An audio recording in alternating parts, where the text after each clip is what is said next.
India, the United States. As countries, these places have only been around for a few centuries. That means that almost every non-native North American has roots elsewhere.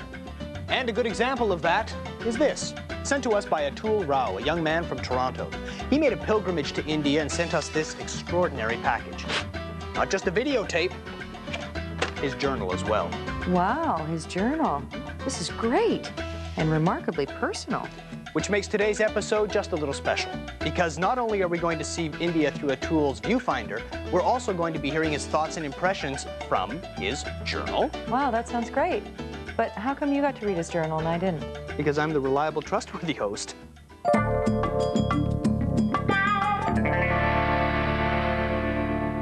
Before we launch into Atul's journey, let's begin with a few of his thoughts to give you a little background. It's been 10 years since I've seen this place. Even though this is my 5th trip to India this time, it's different. My eyes and ears are open, as well as my journal and my camcorder. I'll be traveling with my brother Ajit and my sister Sheila. Our goal is to meet up with our relatives, breathe in the landscape, and experience the sights, sounds, smells, and tastes of this unique world. It's like another planet, and yet it's also comfortably familiar.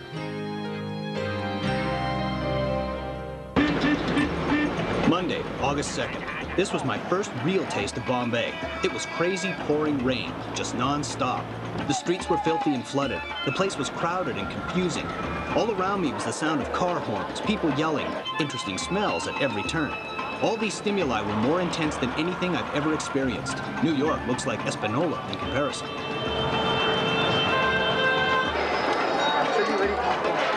Before I came to India, I scraped my toe and bandaged it. Today, my fresh bandage washed off, and as the day moved on, I could feel it getting infected. I got lost several times, but I used the Flora fountain as a focal point. The only street I could remember was Mahatma Gandhi Boulevard.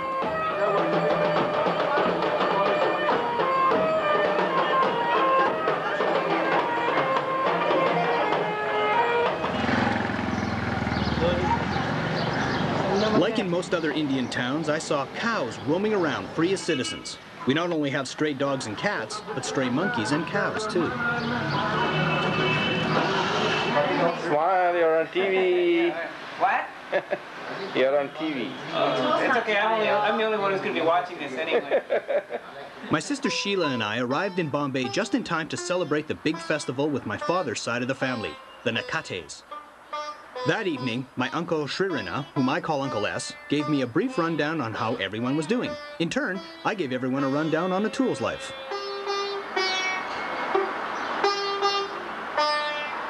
My sister Sheila administered the prasad, or food offering. Wearing her sari perfectly, she looked like she'd lived here her whole life.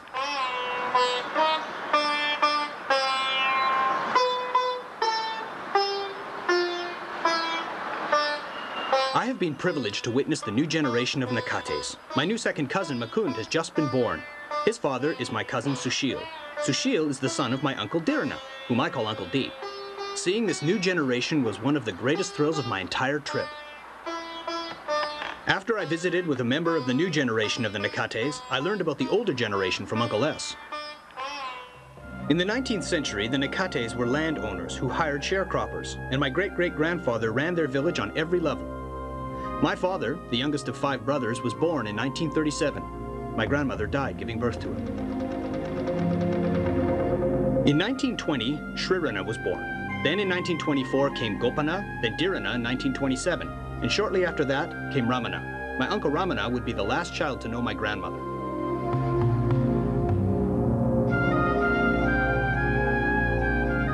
Here in Bombay, I had access to pictures of my father that I had never seen before. I hadn't even known what he looked like as a young man. Luckily, I was able to bring these pictures home with me as a way of glimpsing into my father's past.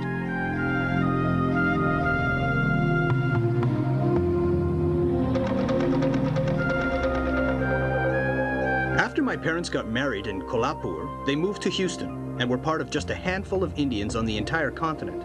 My father's a doctor, and being a man of high principles, he decided to move the family to Canada, where he could treat both the rich and the poor, in a country that takes care of its people. I was born in Detroit, but my sister Sheila and my brother Ajit were both born in Canada. It's great to be visiting India with my whole family and sharing this amazing experience. Wednesday, August 4th. At 7 a.m. we arrived, sleepless and confused, in Ellora and checked into our hotel. On the way to the Ellora Caves, we checked out an old Hindu fort from the 12th century, later taken over by Muslims. We took some pictures and moved on. The Ellora Caves were amazing. 34 caves cut from the rock into interior structures. Inside them were massive one-piece sculptures. Ajit and I were blown away. We climbed all over them before we separated. I went into the tunnels in cave number 16. It was like a maze, dead dark with stairs at varying heights.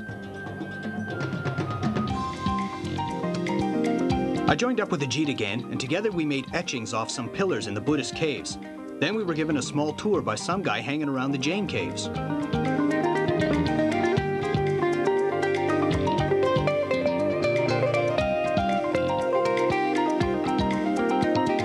Cave 16 is one of the Hindu caves and a masterpiece. But throughout it all, this guy was ripping off Ajit for drinks and souvenirs. This scam artist gets kickbacks from local hawkers.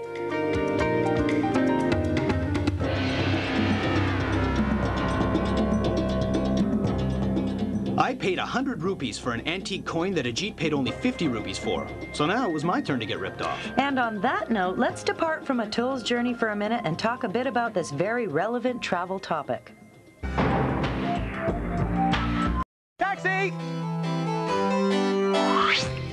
Up next, we join Atul as he makes the journey south, heading back to Bombay.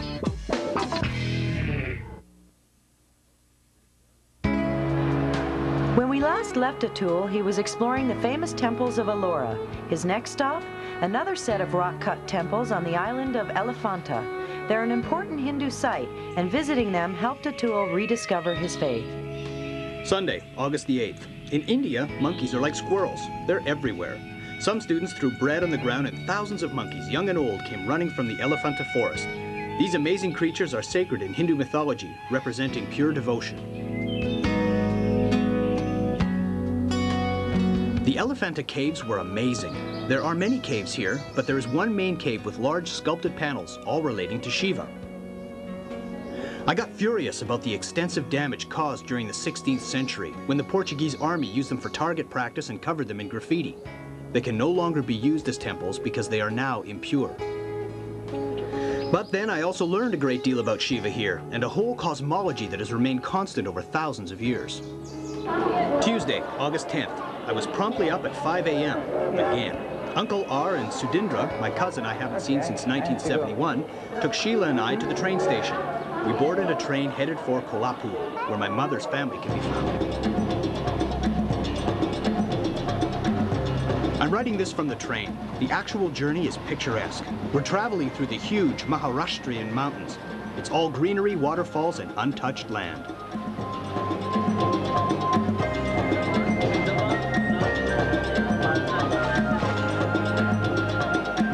Seeing these vast open territories brings to mind what's always perplexed me about India. Overpopulation? What overpopulation? They're all in the cities. I took a few pictures, but they do no justice to how beautiful it all looks from my view out the train window.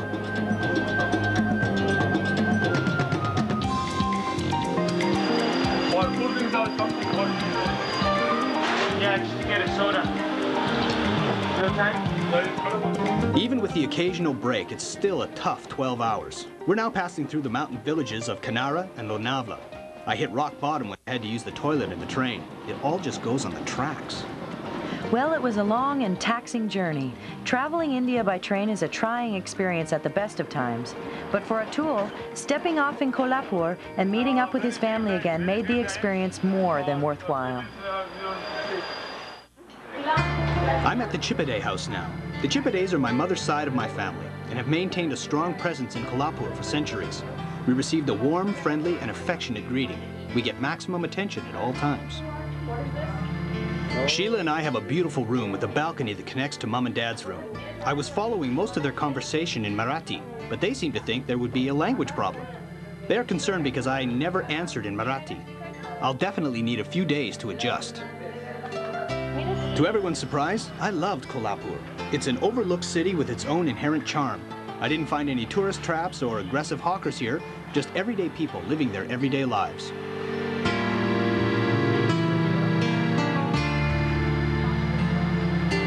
city was once the capital of an important Maratha state, but as Atul pointed out, it's mostly overlooked by travelers. Different story for Atul's next stop, the Panchaganga River. Some travelers come here to witness the spectacle of the river's annual floods. See where all those cows are and everything? Yeah. All along here, and right to that temple and everything. It was all underwater when I came here before. And we're all the way back, all underwater. Yeah. I couldn't believe it.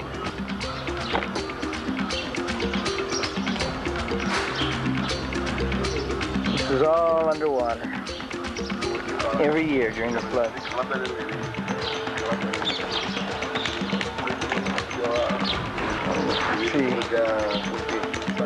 Wednesday, August 11th.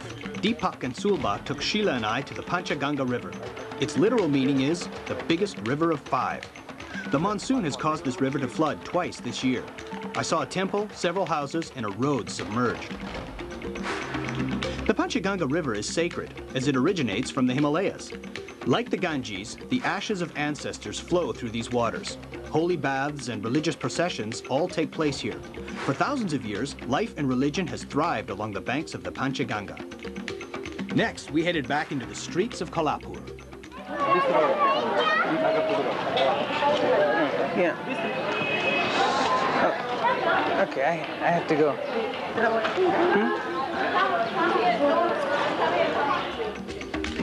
We visited the Mahalakshmi temple. My mother's family has worshipped here for countless generations. 10 years ago, I reached out and touched one of the temple's pillars and was awestruck that this building has been used as a place of devotion for over 1,200 years. Well, I have that same feeling today. Age. I mean, if you're talking 9th century,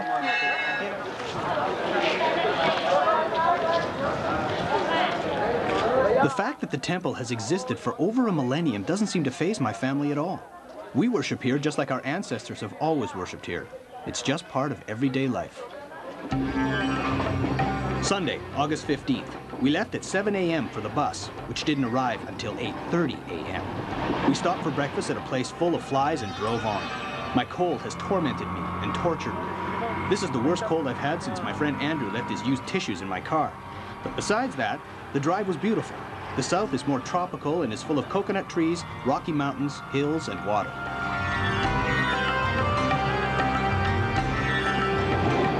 Hard to believe that we'll soon be in the state of Karnataka, home to the city of Mysore and the amazing Tipu Sultan Fort. Next up, we join Atul as he explores Mysore, the sandalwood city.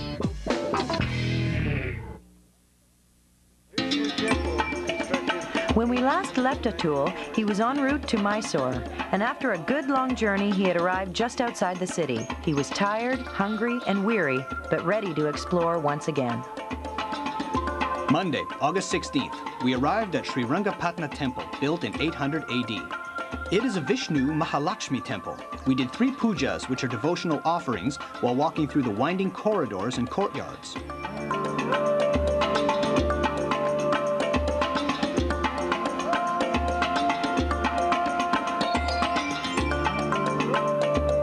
On the wall was writing. The script looked Carnatic, but in fact it wasn't.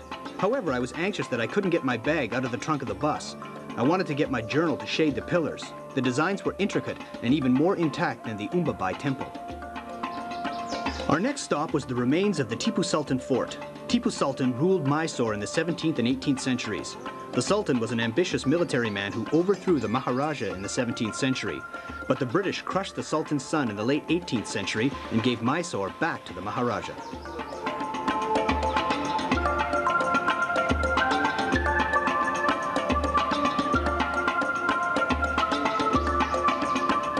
When we reached Mysore, we went to the Chamundi Hill and visited the Sri Chamundeshwari Temple with its famous 1,000-step climb to the top of the hill. Wild monkeys were all over the place, roaming free, crawling on the temple, walking past me just a few inches from my feet. They were in the trees, on the huts, even inside the temple. It was incredible. Well, there's no question that this temple is a must-see for any traveler to the country. But for Atul and his family, it was time to leave the temple behind and continue their exploration of India by car. Hi, guys. Hi, Atul. Hello, hi. Can you see me from this? Yeah, yeah. Now, the words great place to drive in India just don't seem to go together. The driving style here is aggressive and unpredictable, and the bumpy, potholed roads often cause this. Our second flat tire. Blowing a tire is a common occurrence when driving in India, and the thing is, spare parts and repair service can sometimes be hard to find. But Bunty had the situation under control. With the car back in operation, it was time to hit the road again. Destination, the state of Goa. Friday, August 20th. After passing some of old Goa, run-down 400-year-old churches, some still used, we moved on to explore the city of Panaji. Panaji is the capital of Goa, and one of the smallest and most pleasant state capitals in all of India.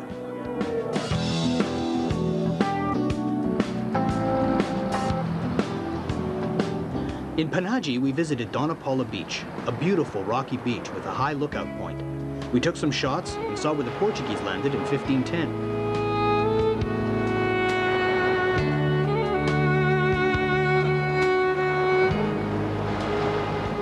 In the distance, Papu noticed a storm coming fast, and before we knew it, it hit us. The winds were unbelievable, and even just standing up became a challenge.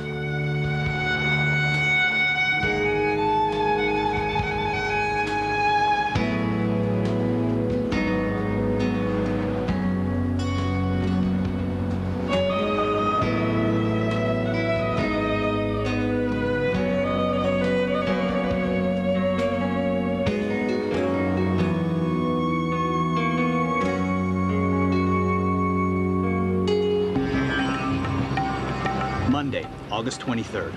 On the train, Sheila and I re-examined our lives in Canada. Sheila feels very connected to India, as do I.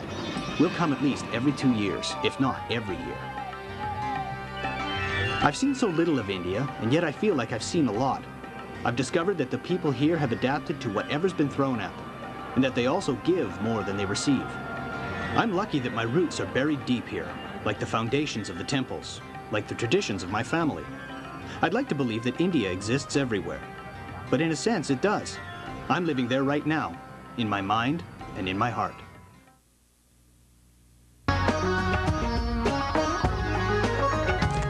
For anyone, exploring your roots is one of those experiences that can just change your life. It certainly did for Atul. He saw relatives he hadn't seen in years. He met relatives he didn't even know he had. And explored the homeland that gave birth to his ancestors. Plus, he set it all down on videotape and paper to document his discoveries. Which just goes to show you that Thomas Wolfe was wrong. You can go home again.